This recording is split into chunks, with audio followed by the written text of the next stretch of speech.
One. Good morning, everybody, and welcome to May 5th, which is Cinco de Mayo.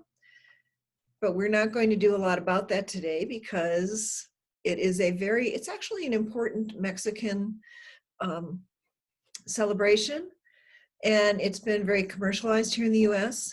So all I will say is I applaud the Mexican people for winning that war back in, I think it was 1862.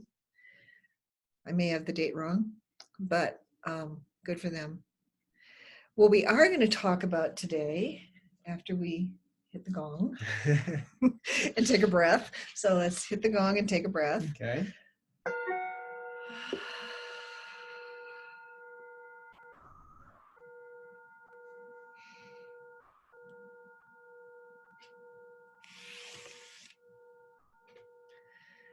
So what I'd like to talk about today is bringing the outdoors in. I was looking for something to do today, and I came across an article from the New York Times. And I am going to, oh, it must be Firefox. Let's see. I'm going to share my screen. Let's see. Oh, no, I'm not. All right, I'm just going to talk about it because I don't have Zoom set up to screen share correctly. So it was an article in the New York Times about bringing the outdoors in if you can't be outside, which is not so much the case for us because we live out in the country, so we can go outside. But a lot of people who live in the cities are more confined to their homes and have less opportunity to go outside. So their anxiety level goes up because we are, as human beings, we are hardwired into nature, even though most of us would not believe that. Let me see what it says here. I can at least look at the article. I wanted to show you the pretty pictures. What I will do is I'll put a link to this article in Facebook, I hope. Yeah, humans have an affinity toward nature that's biologically embedded. If you don't have enough contact with the natural world, there can be emotional and physical costs. And I think not only because of coronavirus, but because of the way our lives have gone previous to this, we have spent too much time indoors on these electronic devices, in our cars, not actually being in nature. So there is a thing called a biophilic interior. And what that does is it introduces elements of nature.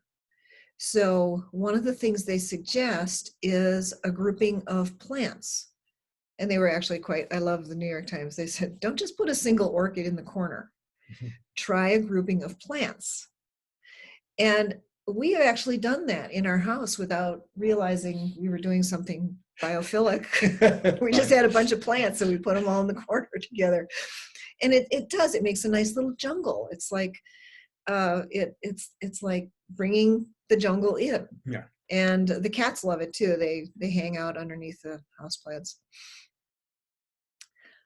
There are plants out there for people like me who have a black thumb that are good to use. Apparently jade plants it's hard to kill a jade plant. Mm-hmm. And they're very good for for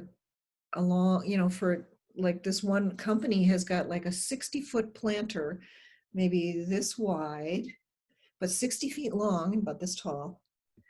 And it's full of jade plants. So it's like a divider. You wouldn't want to do something like that in your house. Maybe you would, but you could have a smaller thing of a jade plant, which is hard to kill. And there are some other plants in this article which are really good for people who struggle with keeping plants alive. Let's put it that way.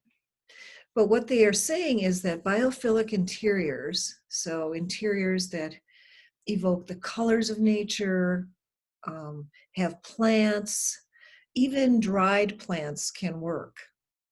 not fake plants, but dried plants. They can work if you do them creatively.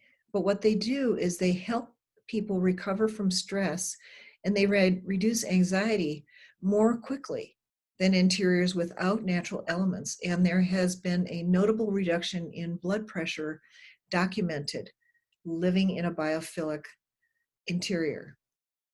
So if you can't get outside, bring the outside to you.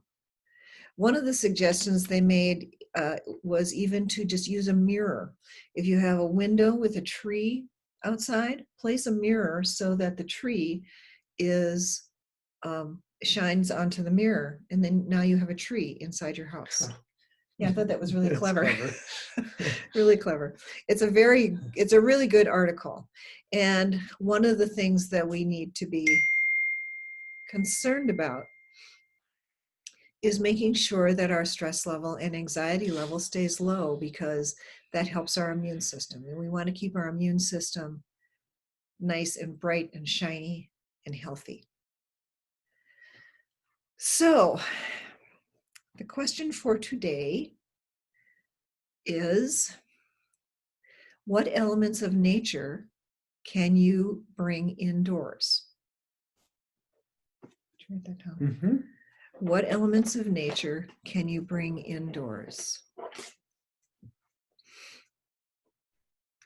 And as they said, don't worry about it if you're not good with plants. There are plants out there that are good for people like me. Glenn is actually very good with plants. Me, not so much. So herbs are really good. They're easy to grow, and you can eat them, and they're good for you. That is true. You can have little pots with herbs, and they smell good. Oh my gosh. We used to have, what was it, rosemary? I think we had rosemary and basil plants growing, and it's just the freshness of them. They just smell so good. Yeah. That's an awesome other thing to do. So that's it for your 10-minute touch point today. Grow plants. And we learned a new word today, Mr. Rogers. Yes, we did. Biophilic. Yes, biophilic interiors. Yes. I don't know where that came from, but and I'll see if I can get a link for that New York Times article and post it for you. Yep. Have a beautiful day. Have a green day. That's right. Have a biophilic day. Have a biophilic day. And we will see you next time.